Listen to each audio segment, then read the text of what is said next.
When you were talking about your story, I just remember there was like this week he wasn't in the game, and they kept showing him, and you're like, he's not even in the fucking game. Why are they showing this fool? I'm so sick of it, bro. Everywhere I turn, Khalil Mack, Khalil Mack. It was hell.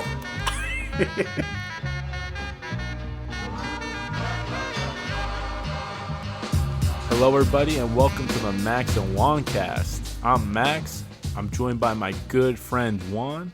We're finishing up on our 8th division off-season previews, year in review podcast series. What do you think, man? Are you What are we on? NFC North? NFC North, baby? It's bittersweet, bro. I had a lot of fun doing this, but I'm kind of ready to be done with it, man.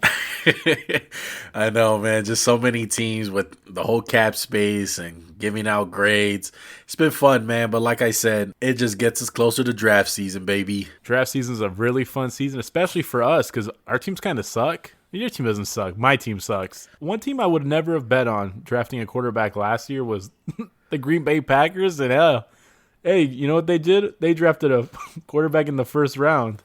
That might have been their best pick because they got Aaron Rodgers pissed off at the world. It seems so. And he won MVP. Granted, they had a weird-ass draft, right? They didn't draft a wide receiver because why would they help Aaron Rodgers? They drafted a running back that's kind of a throwback player.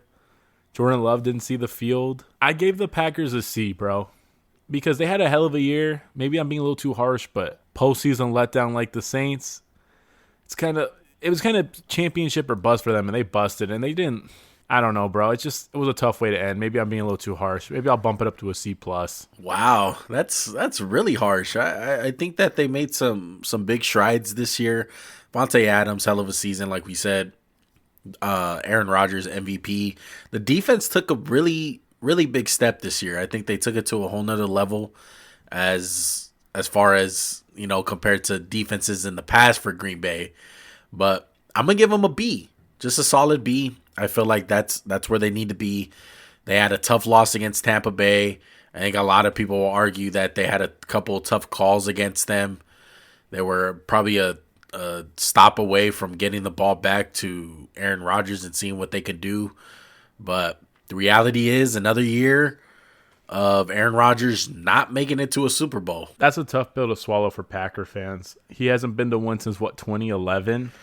Maybe 2010 when they beat the Steelers. Almost as bad as Drew Brees. Too long. Yeah, way too long for Aaron Rodgers, bro. Way too freaking long. And I think the big thing for the Packers is I'm not even going to entertain is Aaron Rodgers going to be a Packer sentiments or rumors going out.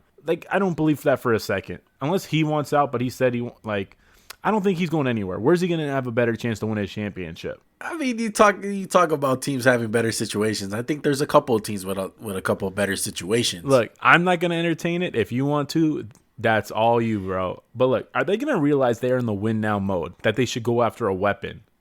That they should need to go after a guy like an Antoine Winfield, a Tristan Wirfs, someone who's going to make impact now, not 4 years from now. Because look, A.J. Dillon, Valdez-Scantling ain't cutting it. A.J. Dillon did not cut it. He's good. I like him a lot, but he's just not. He's not an impact player. Well, he might come to fruition this year because they might lose Aaron Jones. He already turned down a huge offer. As far as the Packers go, you're totally right. They're in win now mode. Aaron Rodgers is not getting any younger. The defense has improved. They got a freaking lockdown corner in Jair Alexander. He's a stud. They also have the opposite of a lockdown corner on the other side of the field in Kevin King, who I kind of liked, but man, it was a tough pill to swallow watching him suck in the NFC Championship game. I was a big fan of Kevin King coming out of Washington with that death row. They used to call themselves Death Row back in Washington, all those DBs. The only thing that's death row right now is Kevin King's career in Green Bay, more than likely. Come on. But look, I think a big thing that Aaron Rodgers has going for him and the Green Bay Packers, their offensive line is amazing.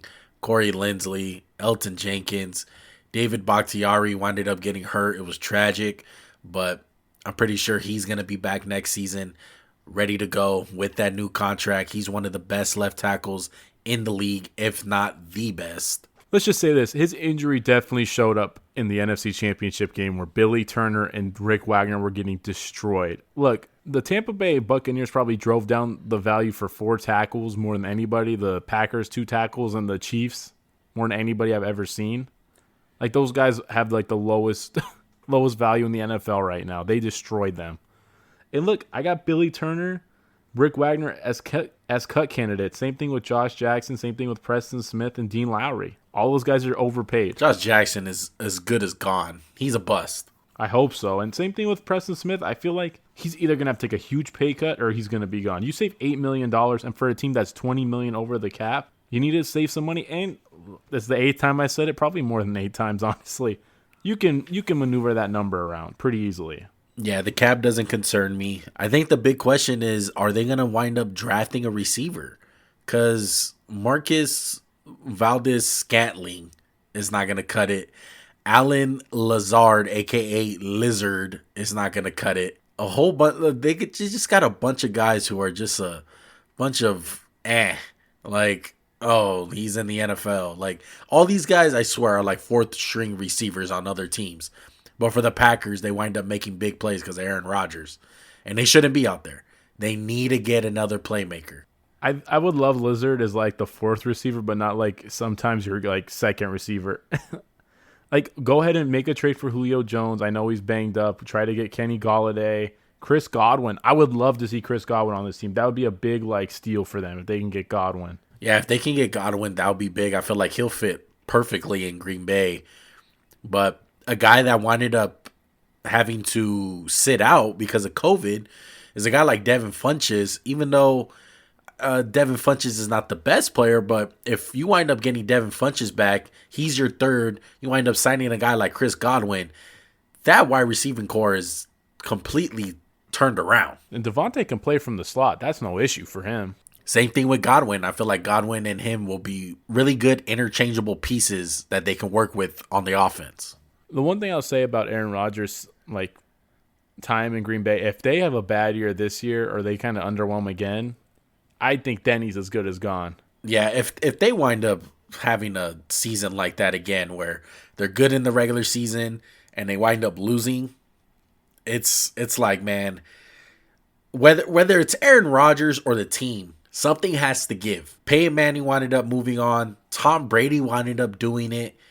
Sometimes your team just doesn't do the best things to make you better. And I feel like the fact that they haven't drafted a wide receiver in the 1st round for the whole time that he's been there is ridiculous. It should never be like that. I don't understand how they haven't taken one. Like, I get if they took under 5 or something, but not one ever. Like, come on. I 100% agree with you. And you know what? They're going to lose potentially Robert Tonyan, their tight end. I thought he was pretty good for them, Juan. Same thing with Lizard. He might be gone. And Corey Linsley, free agent. You got to get him back. All-pro center. Yeah, you got to sign him. You need that. I think this is like a really big offseason for them. Like, they could potentially... I know they're a Super Bowl contender, but like they need to solidify it. Because 2 years ago against the Niners, no one gave them a chance. They were not in the same league. That was Aaron Rodgers again. This year, they actually had a chance to win the Super Bowl. But they have to get better. I'm sorry. There's a lot. They can get a lot better, and they actually need to be aggressive for once. Yeah, and maybe with them choking in the playoffs again, it might put Matt LaFleur on the hot seat. Which would be crazy to say because he's been so successful, but, I mean, he hasn't won the games when they count, unfortunately. Yeah. And I think something will give, and I think Aaron Rodgers will give at this point just because of his age and just on the fact that he's just fed up. And I believe that the Green Bay Packers will probably just move on and go the Matt LaFleur and Jordan Love era. There's definitely some hot seats in this division for coaches. I mean, we could either go with a Nagy, we can go to Mike Zimmer. Matt Patricia's seat already got too hot and burned his ass, and he's out of town. Well, hey, let's talk about the Lions. I want to talk about. Yeah, I was gonna say let's go from best to worst, probably. Yeah, we'll do that. So season review. How does it go? I want to hear your grade. It was a D. The only good thing they did was fire Fat Boy Patricia, who just was awful. Awful tenure in Detroit. We've talked about this enough. You fucked up firing Jim Caldwell. Good job. You went from 9-7 to 4-12. Good job. I'm giving them an F. I don't think they deserve a D. I think it's a flat out F. Jeffrey Okudah did not wind up showing up this year. He didn't look like a good draft pick. Like you said, they fire Fat Boy Patricia. He's gone. They wind up losing out on Matthew Stafford. It's bad, dude. Like, Stafford was hurt a couple weeks. The only thing good that came out of Detroit was Matt Stafford. That's it. But as far as the season goes, F. I mean, Stafford's gone now, too. They got Jared Goff, and he's not the answer. That was a great trade, though. Like, they got 2 first-round picks. They got Goff. Maybe he can do something. Maybe he can finally prove why he got that contract. I doubt it. But I'll take the 2 first-round picks. And this is a team that they need a complete rebuild. Like you said, Okudah, he was banged up for 90% of the year. He didn't really play. But when he did play, he didn't look like the guy from Ohio State, right? Like, he was surefire third-best player in the draft. They drafted him high. It was a high draft pick. They have $6 million in cap space, but they're probably going to make a lot of cuts. I think Justin Coleman, Jesse James, Nick Williams, Danny Shelton, those are all guys from the Patricia era. And typically when a new coach comes in, they clean house.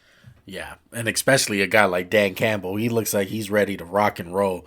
You know what it kind of reminds me of, just on a whole different atmosphere of energy, but it kind of reminds me of a guy like Jack Del Rio coming in. Just that tough nose, hard-nosed coach, doesn't take shit, and he's gonna bring along a lot of solid coordinators, and it's not gonna work out right away.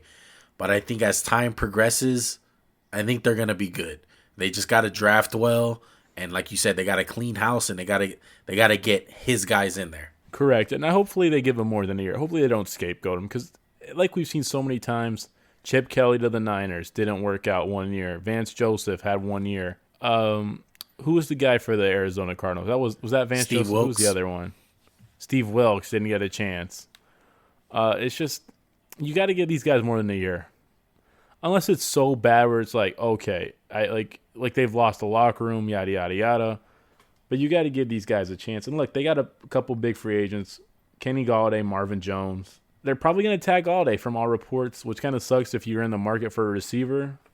But I think Marvin Jones could be a contributor. And I know he's a little up there in age, but he's solid. Yeah, Kenny Galladay's solid. It's tragic that the franchise tag is going to hold him, but man, that's a different. We need Goff needs weapons to throw to. Yeah, they need to get a defense. They need to get a couple of linebackers. They haven't had a good pass rusher since that 1 year with Ziggy. Yeah, that 1 year with Ziggy Ansah. But we can go back to Kyle Vanderbosch with the red contacts. Throw him in there. Cliff Averill. Yeah, Cliff Averill. Oh, Cliff Averill. Yeah, Cliff Averill, Sue, and the boys. That was a fun year for Detroit. Like, it's been downhill since then, bro. Yeah, they're just moving backwards. They tapped out from the Matthew Stafford era. They're going into a whole new rebuild.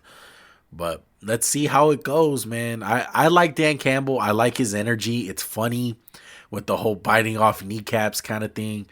But I truly feel like he fits Detroit. He's one of the few coaches I've seen that really fit the city of Detroit. Jim Caldwell, he didn't really, fill that void and really have that feel of Detroit. Even a guy like Jim Schwartz a couple years back, he didn't really fit it. There's just been some dull guys in Detroit a couple years. And, Matt Patricia did not fit that. But even if they wound up getting a guy like Robert Saleh, I think he would have been a good fit too. But all in all, they got the poor man's Robert Saleh. They got Dan Campbell, all right? He's going to bring some energy.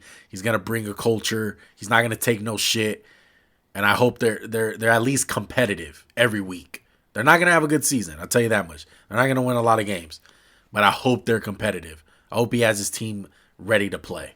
I'm with you. I feel like he can kind of have like a Matt Rule type of vibe from there, like where they're competitive, but they just lose games because they don't have the talent. And which hot seat do you want to go to next? Zimmer? I think he's on the hot seat. I don't care what anybody says. Or you want to go to Nagy? No, let's stay on Zimmer. Let's go to the Vikings. Well, they started off like trash. They kind of saved Zimmer's job halfway through the year. They kind of did that Dan Quinn shit where they went off in the end of the year. This is an old defense, bro. Their defense was garbage. And it was a lot of injury, a lot of new guys. Like before I get into it, give me your grade, Juan. I'm going to go C+. They have a lot of positives going for them. The whole Justin Jefferson, they hit it out of the park with that one. They winded up trading Stephon Diggs, and they ended up with Justin Jefferson. And the future is looking bright for him. It started off bad, but at the tail end, Dalvin Cook and the defense kind of got it together. I wouldn't say together to the point where they're going to make the playoffs, but they finished off pretty strong because it was bad in the beginning of the season. Like, it was really bad. Look, I'll say this. Thielen is 31. Kendricks is going to be 29. Harrison Smith's 32. Kirk Cousins, 32. Anthony Barr, He's 29. Like, I feel like those guys are the holdovers from the Zimmer era, mostly on the defense I'm talking about. But I think Harrison Smith's kind of done. Like, he can still be a good safety, but he's not elite anymore. Eric Kendrick, he's been elite for a long time, never got the credit, but he's kind of getting up there in age. And the defense needs to be reworked. They need a draft for defense. Like you said, Justin Jefferson, amazing rookie year. He was arguably a top 5 receiver, not even for rookies, just in general. I love the Dalvin Cook. He's great. But what do you think they're going to do with Kirk Cousins? Is he staying? Is he going? Are they going to get Jimmy Garoppolo in there? Man, it really depends, because I feel like if they keep a guy like Kirk Cousins, they're kind of just giving in, and to the point where, well, we'll just be average, okay? If this team really wants to rework it, and maybe they pick up some notable free agents or whatever the case is, maybe they can make a run at a really good quarterback, like a guy like Sam Darnold or a guy like Derek Carr, Carson Wentz. The list goes on. Maybe get a new quarterback in there and see how it goes. But with Kirk Cousins, I just feel like it's gonna be average. Like, you're not gonna really go. No, you're not gonna win a Super Bowl with him. I think it's obvious. You know, and they're $7 million over the cap, right? And there's a lot of ways to get money for this team. Like, they could cut Anthony Barr, save the $10 million, cut Thielen $10 more million, Harrison Smith another 10, Kyle Rudolph $7 more million. The salary's the least of their problems. They just need to figure out, are we going to compete? Are we going to rebuild? Because right now they're in the middle, and that's kind of a shitty place to be. And honestly, if I was a betting person, which I sometimes do bet, but I would go with Zimmer. It might be the first coach fired. Like, I feel like out of the whole division, he's kind of coming towards the end of his time. No, just in the football in general. I feel like he kind of was already on the hot seat. Wow. Most of the guys have been fired. He's kind of been there a long time. Like, there might need to be a change soon. I like Zimmer, man. I like what he brings. I do too. It's just, it's kind of ran its course, bro. They kind of their window's kind of closed already. Like the year with Case Keenum was their best chance. A team that I feel like that their coach is on the hot seat a little bit more than Mike Zimmer, is Matt Nagy. I mean, they picked it up at the end of the season. Who's their quarterback? It was Mitchell Trubisky, Nick Foles. I don't know who the hell was the quarterback, man. They wound up showing some type of life in the running game for the first time with David Montgomery towards the end of the season. It was good to watch, but their defense is not the same from a couple years back. Akeem Hicks and Khalil Mack and guys like Roquan Smith, I felt like they were solid. They weren't elite. I would give this team a D plus. And I'll give it a D plus just because of what we've seen at the end as far as the running game, and Mitchell Trubisky was playing good at times. I think you're being too harsh, bro. I gave him a C plus. They made the playoffs. They were kind of kept it a little close with the Saints for a while. Look, whose defense is in worse shape? The Bears from an age standpoint, or the Vikings? It's the Vikings. You still think so? Yeah. Do you think Khalil Mack's still like an elite edge rusher? Yeah, most definitely. I felt like he kind of looked banged up. I mean, he was banged up last year, wasn't he? Yeah, it seems like he's been banged up for the last 2 years.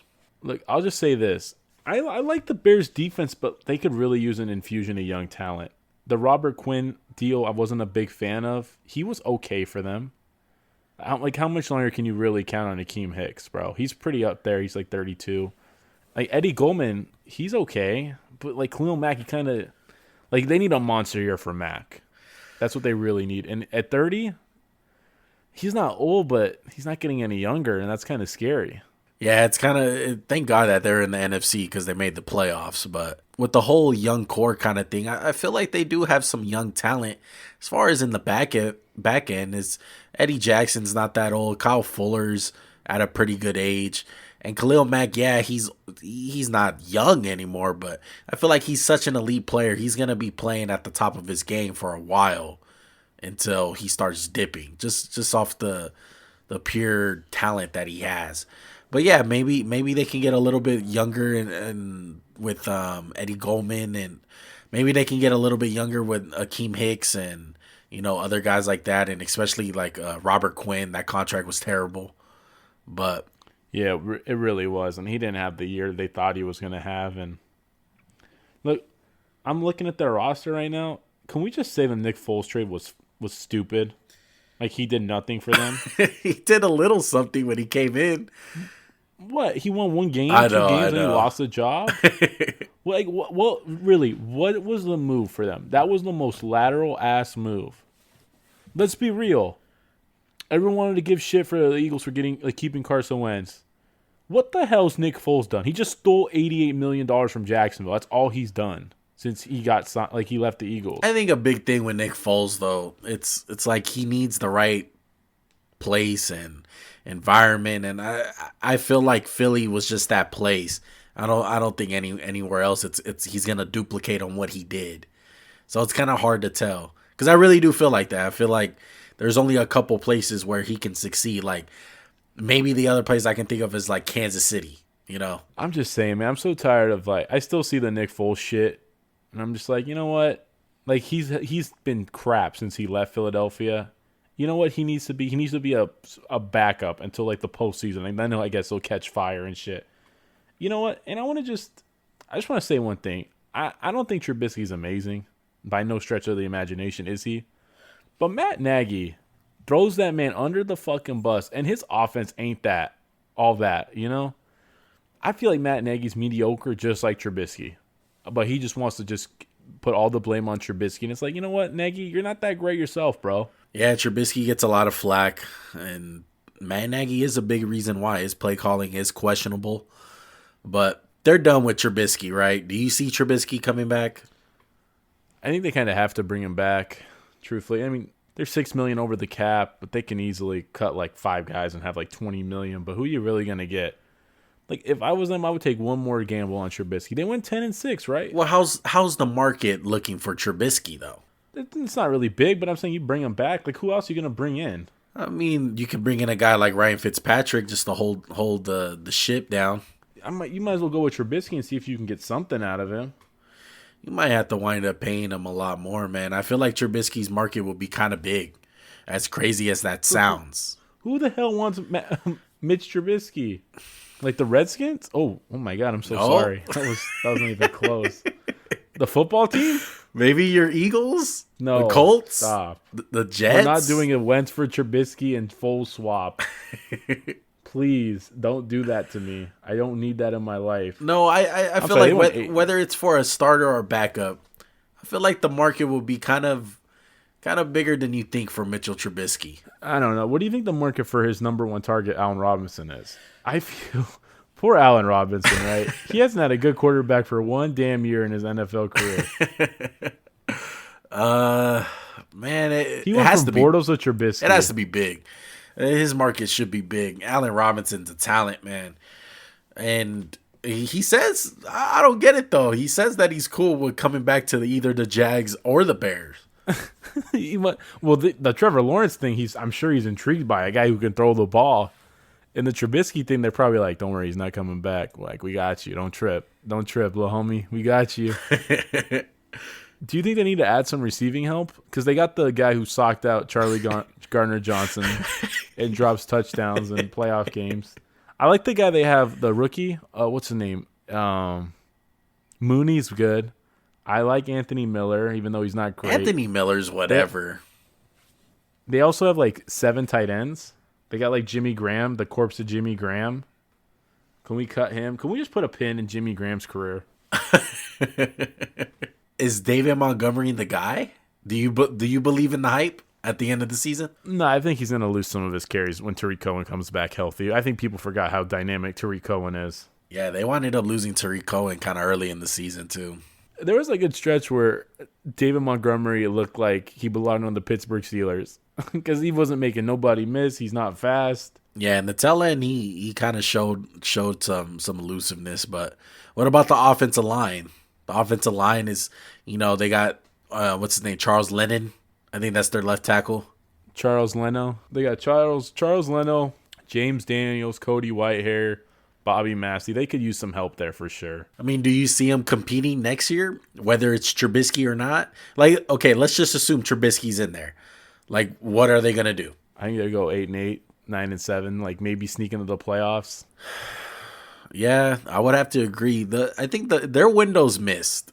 I think their window was missed. They made that big old trade with the Raiders, with the whole Khalil Mack trade, and it looked good the first season. It looked really good.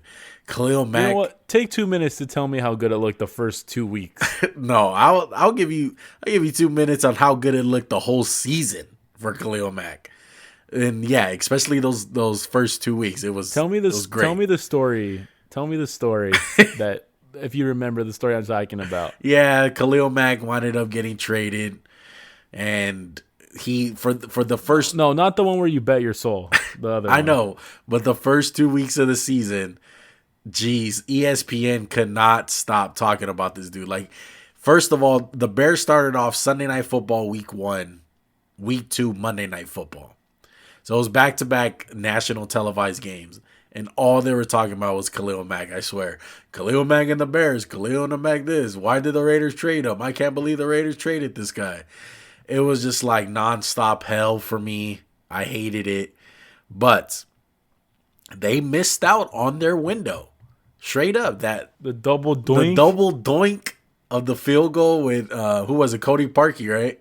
Ex-Eagle, bro. Yeah, ex-Eagle. That was their chance, man. That defense was great. Their offense was good enough, but I feel like they missed out on their window. That window's gone. And looking back at that trade, I mean, time will tell. It's not looking like the Raiders did any better with those draft picks, but man, it's looking like a situation where I wouldn't be surprised if the Bears wind up trading Khalil Mack just to get some assets. That wouldn't shock me, in all honesty. And I just, when you were talking about your story, I just remember there was like this week he wasn't in the game, and they kept showing him, and you're like, he's not even in the fucking game. Why are they showing this fool? I'm so sick of it, bro. Everywhere I turn, Khalil Mack. It was hell.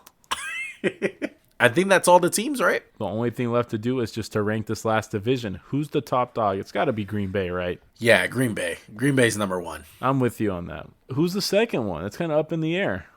I'm going to go Vikings. I got to keep the Bears, bro. Really? Yeah, I just feel like they made the playoffs, the Vikings. I feel Barely. like they went 8-8, dog. You act like they went That's 10-6. okay. Playoffs is playoffs. They play in a tough division. Kind of a tough division. Nah. I think Zimmer's going to lose the locker room next year, and he's going to get fired. I got them at 3, and I got the Lions at 4. Lions, you're in for a rough one, bro. Sorry. I got Packers, Vikings, Bears, Lions. That's how I got it. Yeah, we just got them one mismatch, right? Exactly. We'll see how the Bears do. Hopefully they trade Khalil Mack back to the Raiders. Yeah, that won't fix your problems. Don't worry. Oh, man. Well, we appreciate you guys, man. If you guys winded up tuning in to all these season recaps / off-season outlooks, hey, props to you, bro, because we've been grinding these out. We did every division. We did every single team, all right? So we didn't skip over no teams, nothing like that. Unbiased around here. And trust me, we almost skipped the Raiders, but one had a fight to keep them in it, bro. Well, make sure to follow us, bro, on all social platforms. Instagram, Twitter, YouTube, Spotify, Apple Podcasts. Hit the subscribe button, bro. What are you doing? Pause this video. Go like it, all right? Like the damn video. Comment down below. Tell us what you think. Packer fans, Bears fans, Vikings, Lions. Tell us what you think down below, all right? I'm really curious to see what people think about the Bears, bro. Because I feel like they're in a super weird position as a team. Yeah, a lot of these teams are at a crossroads, besides the Lions probably. But especially the Vikings and the Bears seem like at a crossroads where we're not good enough to win the Super Bowl, but we're not bad enough to get the number 1 pick. That's true. And I don't know if I said this earlier, bro, but they need to smash the like button, right? And the YouTube follow button. You almost got it. YouTube subscribe button. Subscribe. I'm sorry. I'm tired. Max bro. is trying to get hip with social media and streaming platforms. But straight up, you know what they need to smash the like button? Like the way Cody Parkey smashes the ball into the uprights when he attempts a field goal and doinks it. Oh my god. All right, y'all. We out. Till next time. Peace.